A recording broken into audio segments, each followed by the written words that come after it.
Alright, so it's 12:30, so about a little bit more past half the day. Started at 8:30, so yeah, got the machine hanging out. So the berm is pretty much complete. It's kind of hard to see depth and height, but it's about 9 to 10 feet tall. Yeah, it's pretty big. So the method I did was just a backtracking on the backside here. So I would start here, or I would start there, dig it right there, put it up top, and then keep going back. So you can't make any mistakes. But the hole is anywhere from 15 feet deep to about, in certain areas it's as low as 8 feet. But this is not something you want to climb down in, have the walls cave in on you, whatnot.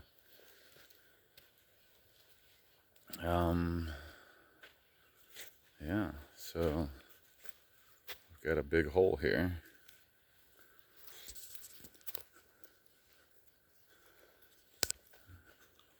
Nice sand clay composition. It was about, you can see there the different layers, but sand and sand clay mix about 5-6 feet down, and then it turns into a really dense clay.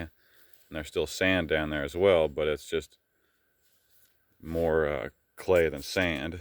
And then at the very top you'll have just white sand. Now certain areas you'll have white sand. You're digging down, you hit big old white sand pockets. Those are pretty cool. This clay, here's a clay ball. It's not a rock or anything like that. So that right there isn't too clay. That's mainly sand. When it's clay, it comes up looking shiny almost. That pure clay, it's shiny, extremely heavy, extremely dense, and it's like you're working with Play-Doh, or like model clay basically. It's just like pure clay. But we don't have any of that here. That's nice because that gets really heavy. We just have these. They're still dense. Soft and stuff, but so you know what? A bullet is not going to go through this, and that's good. Now, I believe it's going to be like maybe a 50 meter range max, But yeah, now these guys can have a good shooting berm for practice. Now, of course, with shooting, you always want to know what's beyond your target, So there's nothing back there. It's just woods. But I'm just the guy that builds the berm. I can assume liability. But yeah, I used to have a berm on my property, and I got rid of it because didn't have enough space for all my logs and stuff. But this is a really nice one. It's got a good angle to it, and so you could be out here, say out here, and got so many different angles that you could shoot. Put some maybe hanging steel, something where the energy will dissipate once you hit it. Oh wow, look at this. I ran over a darn anthill and they are going feisty. It's supposed to be 70 degrees today. I swear a week ago it was like 20 degrees. But yeah, so we're gonna go do some more. I'm gonna take a lunch break here and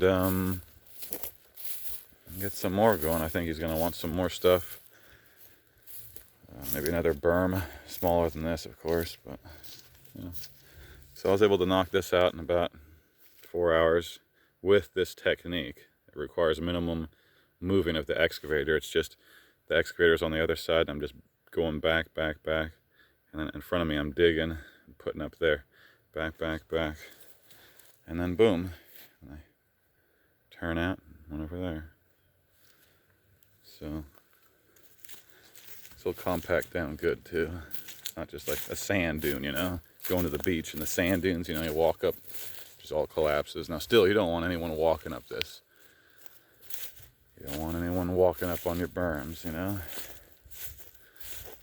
You're gonna slowly destroy it. The rain will slowly erode it.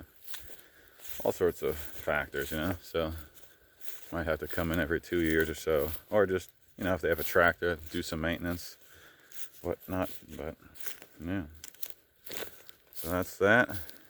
Machine did a good job. No issues. I was running it at full load, and yeah, I'll have to clean it up when I get back to the hacienda, because it'll build up all this stuff, and you've got to clean this stuff off. You got to have every single point greased up, and that sand will get in there. It just causes more wear, more resistance, and it's not good. You got to keep this baby clean. Yeah. So there we have it. Time to get some food.